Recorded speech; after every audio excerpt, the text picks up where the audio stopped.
महाराष्ट्र और मुंबई में 15 जनवरी को बीएमसी इलेक्शंस हैं। खासतौर पे बीएमसी इलेक्शंस की अगर बात की जाए तो इस वक्त इसी को ध्यान में रखते हुए लगातार पॉलिटिकल बयानबाजियां हो रही हैं और हमारे साथ अरविंद सावंत साहब हैं, शिवसेना उद्धव ठाकरे गुट के नेता हैं। सर, मुंबई में जिस तरीके से अगर देखा जाए तो दोनों ठाकरे बंधुओं के सामने महायुति है और ये सीधी डायरेक्ट फाइट है। बाकी पार्टियां भी हैं, लेकिन जो हम देख पा रहे हैं पॉलिटिकल जो बीट काफ़ी दिनों से कवर कर रहे हैं, सबको पता है कि आप दोनों की सीधी लड़ाई है। कितनी सीटें आएंगी, क्या होगा, क्या एक्सपेक्टेशंस हैं?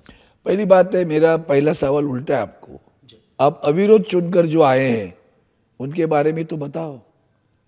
आज अखबार में फोटो आई है, एक प्रत्याशी को दो पुलिस वाले पकड़ के लेके गए और वो उप मुख्यमंत्री थाने में बैठते हैं, उनके घर पे जाकर उसको डांटा या प्रलोभन दिया, जो भी किया। उसको अधिकृत जो पार्टी की टिकट मिली थी वो उसने वापस ले ली। ये आप बताइए जनतंत्र है क्या? तो पहले मैं अपेक्षा करता हूं कि इस पर हमारे चुनाव आयुक्त क्या करने वाले हैं। मैंने तो दूसरा उदाहरण दिया आपके सामने। 226 नंबर जो प्रभाग है, जहां विधानसभा के अध्यक्ष एडवोकेट राहुल नार्वेकर जी के बंधु भाई, सगे भाई चुनाव लड़ रहे हैं, वहां मनसे के चुनाव प्रत्याशी को चुनाव पत्र ही दाखिल न करे, जबकि पैसे भरे। अब आखिर देना है, पैसा क्यों लिया फिर? डिपॉजिट 5 बजे के पहले दिया था ना, फिर फॉर्म क्यों नहीं देने दिया? जो दबाव डालकर फॉर्म नहीं देने दिया। अब वो अविरोध करना चाहते थे, उसमें एक इंडिपेंडेंट बच गया, उसको ढूंढते रहे, उसको डांटते रहे, धमकाते रहे, उसके घर पर गुंडे जाते रहे और उसने आखिर तक नहीं ली। उसको प्रलोभन में दिया, घर देता हूं तुम्हें अभी मैं, इधर तक गया। चुनाव आयुक्त तो क्या कर रहा है? सीधी लड़ाई काहे की बात करते हो? ये सीधी लड़ाई नहीं है, ये टेढ़ी लड़ाई है। ये जनतंत्र को न मानने वालों के साथ में जनतंत्र वालों की लड़ाई है। ये समझने की बात करो पहले। ये सीधी लड़ाई, ये इतना गंदा कारोबार मुंबई में हो रहा है, मैंने जिंदगी में नहीं देखा है। इतने लोग अविरोध आते हुए, मुंबई महापालिका को 100 वर्ष से ज्यादा हुई, कभी नहीं आया। इतने बड़े बड़े लोग आए तो कभी नहीं हुआ है, यहां हो रहा है।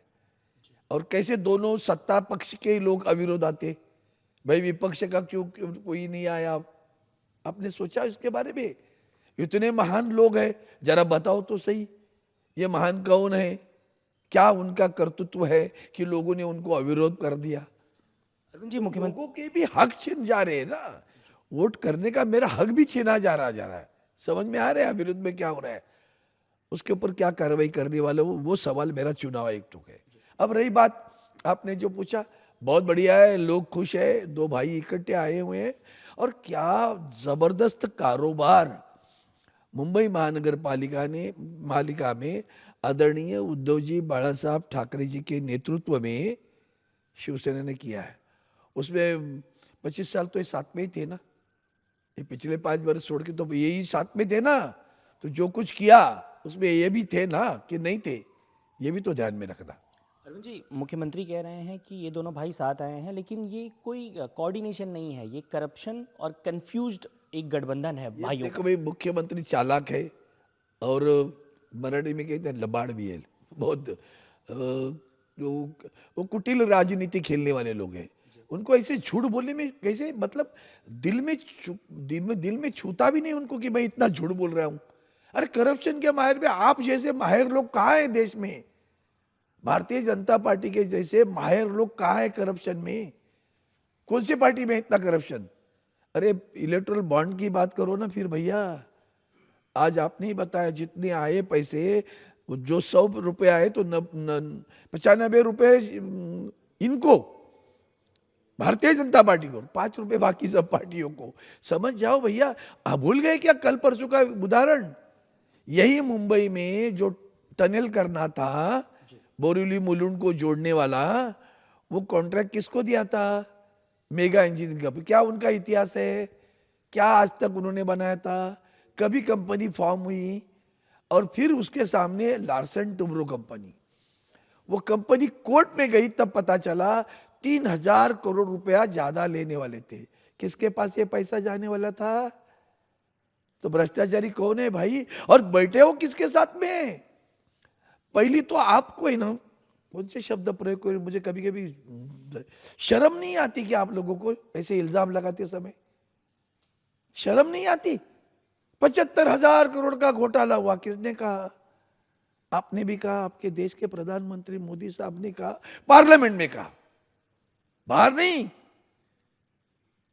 आदर्श घोटाला हुआ, किसने कहा? पार्लियामेंट में कहा।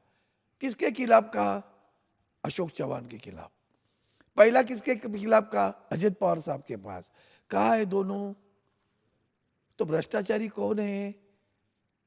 भ्रष्टाचारियों को साथ में लेके जाने वाला भ्रष्टाचारी है कि मुंह पे कुछ भी बोल देगा उसके लिए भ्रष्टाचारी है? लूट रहे हो मुंबई और महाराष्ट्र को तुम लोग, और इतनी असंस्कृत विकृत कदम उठा रहे हो ना, वो देख लेना, जो बोएंगे ना वही उग कर आएगा।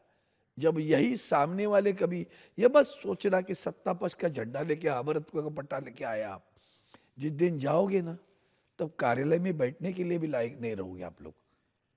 अरविंद जी, सोचना, 100 बार सोचना।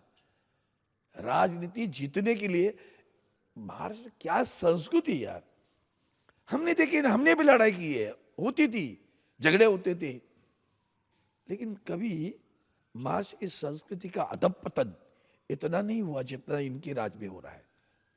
अरविंद जी, आपने अजीत पवार की बात की। पुणे में जिस तरीके से बीजेपी और अजीत पवार के बीच राइवलरी दिख रही है, क्या लगता है क्या हो रहा है? वो तो बोलेंगे ना आज ना कल सच्चाई। उन्होंने कहा, कल कहा ना पुणे में, क्या रहेगी आपकी इज्जत? पहले बोलो, हमारे ऊपर इल्जाम लगाने के पहले ना अजित पवार साहब ने जो इल्जाम आपके ऊपर लगाए उसका जवाब दे दो, बोलना।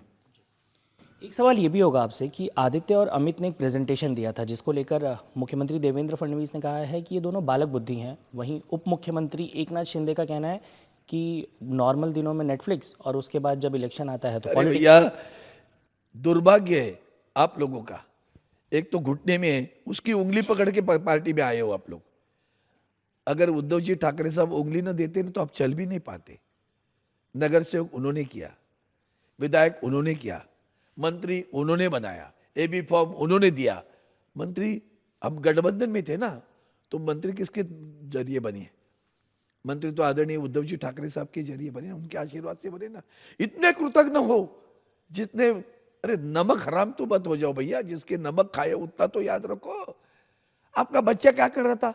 उसको भी सांसद बना दिया, बुला के बनाया ना। भूल गए क्या आप सारी चीजें?